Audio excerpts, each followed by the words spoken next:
Hi, and welcome to our show, Forever Paranormal, with your host, Dr. Bill and Ed, where we will discuss such things as cryptids, UFOs, hauntings, angels, unsolved mysteries, government conspiracies and cover-ups, witchcraft, the metaphysical, and more, as well as stories sent in by you, our listeners.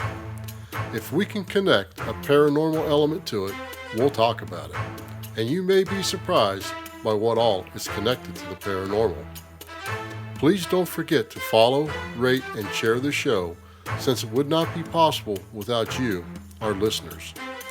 And as a public service, we would like to let everyone know that you are truly never alone, even if you think you are. The Suicide and Crisis Lifeline is 988.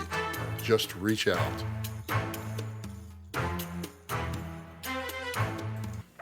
Well, hello there, and welcome to this week's episode where we are going to cover some unusual and usual types of good luck charms. I mean, everyone can use some good luck now and then, right? And if we can help, all the better. Hey, Deb. Hey. Anything new going on this week?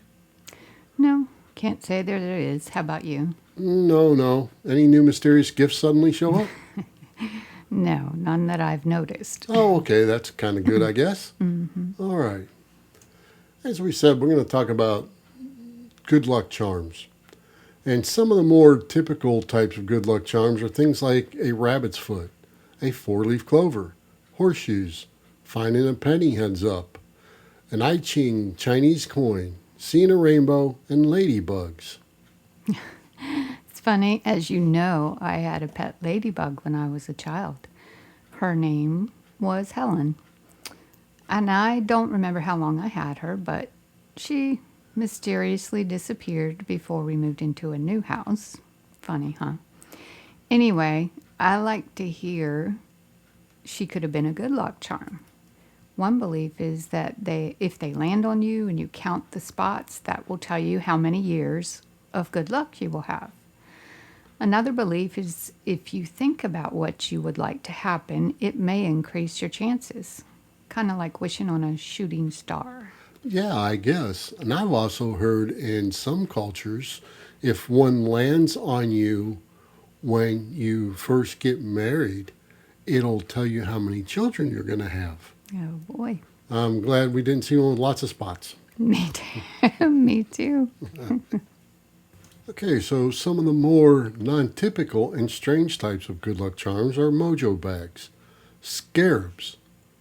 Scarabs. Okay, I gotta say this. We're not going to talk about scarabs because a dung beetle is a scarab.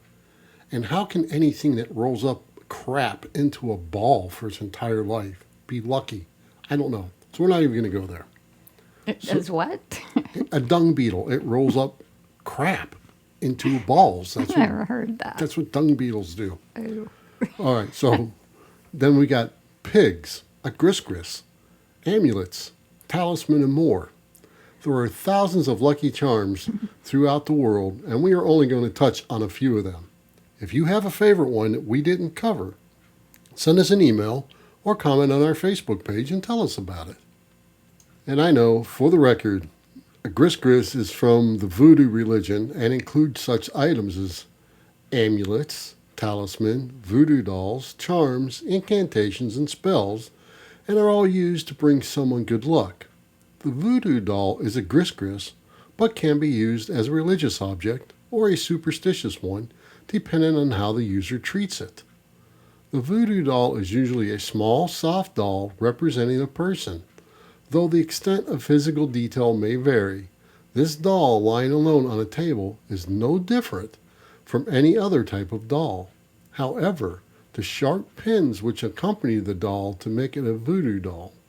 The person handling the doll has complete control over the doll and can push the pins into the entirety of its soft body, attaching strands of hair or the name of the subject to the doll. The concept rests on this body being the material incarnation of a person. Although religious usage of the voodoo doll uses outside spirits, this is usually done for good and well wishes. But wait, what do you mean a voodoo doll is used for good? I bet we've all seen the movies where someone sticks a pin in the doll and the person the doll represents feels the pain. Well, not exactly. When it comes to casting spells and representing a particular person for evil intent, then you would typically use a doll from folk magic and witchcraft, called by various names including a poppet, a pippy, or even a mommet. The poppets are typically what's used for evil. These dolls may be typically made from such materials as a carved root, grain, or corn shafts, a piece of fruit, paper, wax, a potato, clay, branches, or soft cloth stuffed with herbs with the intent that any actions performed upon the effigy will be transformed to the subject based on the magic or spell used. I wonder how a person affected by a voodoo spell would know they are under a spell. And how would they get out from under it? Well, a lot of people under a voodoo spell don't realize it. They just know something's wrong and they can't find reasons for it. Some people do know they're under a voodoo spell, especially if you dabble in the arts and you dabble with things like we've been known to do, or I do. Then you know when something weird's going on with your energy. And pretty much the only way to get out from underneath it is to find a better voodoo priestess. You know, they're going to have to remove it. You're not going to do it naturally. That's for sure. So I guess with that, we better get out our lucky rabbit's foot. So let's take a look at the rabbit's foot. Some believe that things like the lucky rabbit foot keychains, whether real or fake, are symbols of luck. The original legend, or one legend I should say, says that the left hind foot of a rabbit that is captured in a cemetery at night can ward off evil magic. But in my research, I found them to go way back farther than that. The origin of the rabbit's foot as a good luck charm comes from the Celts. They believed that rabbits lived so deeply underground that they had an ability to speak with the spirits from the underworld. In modern times, it is still considered lucky to carry a rabbit's foot. In any case, the rabbit's foot is dried out and preserved and carried around by gamblers and other people who believe it will bring them luck. Rabbit's feet, either authentic or imitation, are frequently sold by curio shops and in vending machines, and are also favorite prizes to give out at carnivals. You spend $4 to throw a dart and you get a 25-cent rabbit's foot. But often these rabbit's feet have been dyed various colors, and they are often turned into keychains. Few of these rabbit's feet carry any warranty concerning their provenance or any evidence that the preparers have made any effort to comply with any kind of rituals of the original traditions, so any belief in luck is solely on the beholder that holds the rabbit's foot. Another good luck charm emanating from the Celts culture is the four-leaf clover. It was a common belief that a four-leaf clover could help people see fairies and avoid their mischief, who were considered a common source of bad luck. The four leaves were rumored to have mystical powers representing positive attributes. Some legends attribute them to faith, hope, love, and luck, while others say they bring fame, wealth, health, and faithful love. The odds of finding a four-leaf clover is allegedly 1 in 10,000, which is why it is considered so lucky. Anyone who finds it is said to have great fortune that day. One Christian legend claims that Eve took a four-leaf clover with her after being banished from paradise to remind her of it. And 4 is also considered a masculine number and relates to the 4 sides of the cross. So some believe that the four-leaf clover is a piece of paradise or the Garden of Eden. Now I personally still carry one of the hundreds our son used to find in the yard all the time in my wallet. I keep it there to this day. Hey, why not take the chance, Keep some luck with me. Yeah, me too. Interestingly, I read the Druids used to carry three-leaf clover or shamrock around, believing they would be able to see evil spirits coming and be able to escape in time. So if you believe in it, I guess they can also be considered good luck charms. Yes, definitely. Shamrock is a type of good luck charm. It's one that we didn't particularly cover because we did the four-leaf clovers. Mm-hmm. But a shamrock is definitely a good luck charm. But What about horseshoes?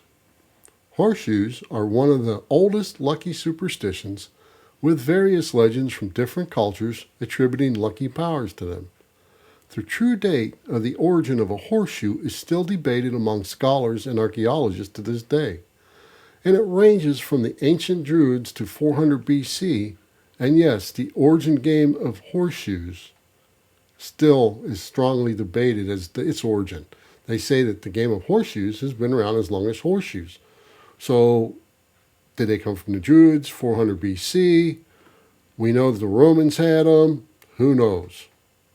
But here are a couple other legends as to how they became a good luck charm. One legend says that horseshoes are lucky because they are made from iron. Mischievous fairies couldn't stand the touch of iron, so they would shy away from the houses that had horseshoes on them. Another legend attributes lucky horseshoes to Saint Dunstan. According to the legend, the devil commanded Dunstan, who was a blacksmith, to shoe his horse. Instead, Dunstan quickly nailed a horseshoe to the devil's foot. He only agreed to remove it and ease the devil's pain when he received a guarantee that the devil would stay away from any house with a horseshoe on the door. After that, any house with a horseshoe was guaranteed to be lucky, according to that legend. But what's always confused me is the horseshoe supposed to be facing up to catch and hold good luck, or is it to be facing down to ensure luck pours onto everyone coming to the door? I guess it's really up to you. What do you folks think? Send us your comments and let us know. Well, wouldn't it first need to catch the luck in order to pour it on to people moving through? I mean, come on. Or, another thought, maybe you need two. One to catch, one to pour.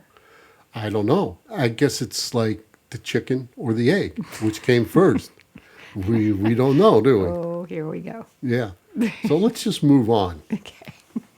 All right. So with origins coming from India and Thailand, we have the Laughing Buddha. And from Japan, the Maneki Neko. I mention these because, well, actually, they're just cute to look at. Though the Laughing Buddha can be found in cultures all over the world, it is predominantly featured in Thailand and India and symbolizes happiness and abundance because the Laughing Buddha is never unhappy. As a result, many people bring these into their homes or businesses for merriment and good fortune. However, though many believe the luck of the Laughing Buddha is only effective is if you rub his stomach daily, always keeping a positive attitude. In addition to his prominent belly, the Laughing Buddha often bears many other features, such as 5 children surrounding him or a cloth bag. His pose and his items he carries determines what kind of fortune he brings people. I remember being a young tot one time, and I forget where I got it, but I laughed that belly of that little fat Laughing Buddha every day. So, I don't know. Maybe you think it worked. Maybe you don't. You rubbed it or laughed at it? I rubbed it. Oh, yeah. I was superstitious as a kid even. I rubbed that belly. I believe it. Apparently, where you place it in your home is important as well. I've read that some cultures say to place it in a corner facing east. They believe it, among other things, will help maintain or stimulate the energy of the room. Yeah, east is a very important direction in spirituality. Many different things are to face the east. So, yeah, I'm not sure why that's an important direction, but it is, and I follow that myself. Okay, so now let's go back to Japan. We're going to go to the Maneki Neko cat statue, and it's characterized by its waving paw. Neko means cat in Japanese, and Maneki means beckoning. If the left paw is raised, it is believed that the cat will attract customers and bring good business to the shop owners. If the right paw is raised, it's believed to attract money and prosperity, making it the more common Maneki Neko style. The Maneki Neko can also come in many different colors. White signifies happiness, black signifies protection, green signifies health, and calico signifies extreme good luck. I'm not a big fan of cats, being allergic to them, but come on people, this thing is just downright cute. Okay, so now we got to say, how about a pig? How in the world did a pig become a good luck charm? And where in the world is this? Glücksschwein is a German expression that translates to lucky pig. In Germany, pigs are associated with fertility and good luck. They are often featured on cards expressing best wishes, especially around New Year. They can also be found in candy, and there are treats shaped like pigs all over Northern Europe. Norway and Sweden also have phrases that translate to lucky pig. Another common association with pigs is wealth. People all over the world store coins in piggy banks to attract future wealth and protect their earnings. And you're as happy as a pig rolling in mud when you're rich. Okay, so now we're going to portal over to Turkey where we find the origin of the Nazar, which is an amulet to ward off the evil eye given to you by those who do not have good intentions towards you. While you may give someone an evil eye when they annoy you, people used to take malevolent looks much more seriously, usually triggered by jealousy, and giving someone an evil eye was supposed to cause all kinds of manner of suffering, from mental illness to physical maladies. For thousands of years, people have been using evil eye talismans or nazar to ward off the bad luck caused by their curses. The evil eye lucky charm takes several different forms. Some cultures use a hand with an eye in the center for protection. Others use simple blue or green beads. But some of the most popular and beautiful evil eye talismans come from Turkey. They use glass beads while alternating blue and white circles to bring others good luck. But, I'd learned something that even certain plants, there's a type of plant that you're supposed to have in your house to ward off the evil eye. I guess that's big in Brazil, from what our daughter-in-law had told me one time. So that's kind of cool. There are many more we could go over, but I think we'll end the episode on one of my personal favorites, the Mojo Bag. So what exactly is a Mojo Bag? Well, that depends on who all you ask. In hoodoo and other practices, it is an amulet consisting of a flannel bag containing one or more magical items. And the color of the flannel changes for the type of luck you are conjuring. It is a prayer in a bag, or a spell that can be carried with or on the host's body. Other names for the Mojo Bag include a Gris bag, a Mojo hand, a Toby, and a Conjure bag. The word Mojo also refers to magic and charms. Even though bags are the most popular Mojo containers, containers can also be gourds, bottles, shells, and any other type of container. The creation of Mojo bags is an esoteric system that involves sometimes housing spirits inside of bags for either protection, healing, or harm, and to consult with spirits. Other times, Mojo bags are created to manifest results in a person's life, such as good luck, money, or love using herbs, incense, and other items that represent the four elements. The contents of each bag vary directly with the aim of the conjurer. For example, a mojo carried for love drawing will contain different ingredients than one for gambling, luck, or magical protection.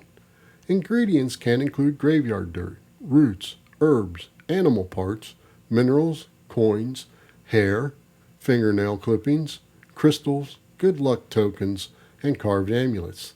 The more personalized objects are used to add extra power because of their symbolic value.